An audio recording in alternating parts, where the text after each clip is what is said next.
Assalomu alaykum. Anchadan beri video qo'yayotganim yo'q edi. Bugun qo'yaman. Mavzu shunaqa. Duo qilayotganda hamma narsa so'raymiz-da. Hamma yo'qda. Hech ham o'limimizni xayrli bo'lishini, o'limimizni oldindan ko'ra olishda, uni his qila olish, bu haqida umuman juda ham ko'pchilik unutib qo'yar ekan. Shuni klientlar bilan ishlayotganimda sezib qoldim. Tilar edim. Duo qilayotganingizda o'zingiz uchun xayrli o'lim tilash. O'lim haq, buni bilasiz. Buni inkor etish mumkin emas. Shuning uchun eslatma.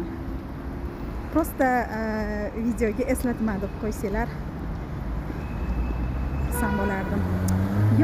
Biroq chiroyli rolik ekan, diqqatlari, effektlari o'zimga o'zim yoqib ketyapman.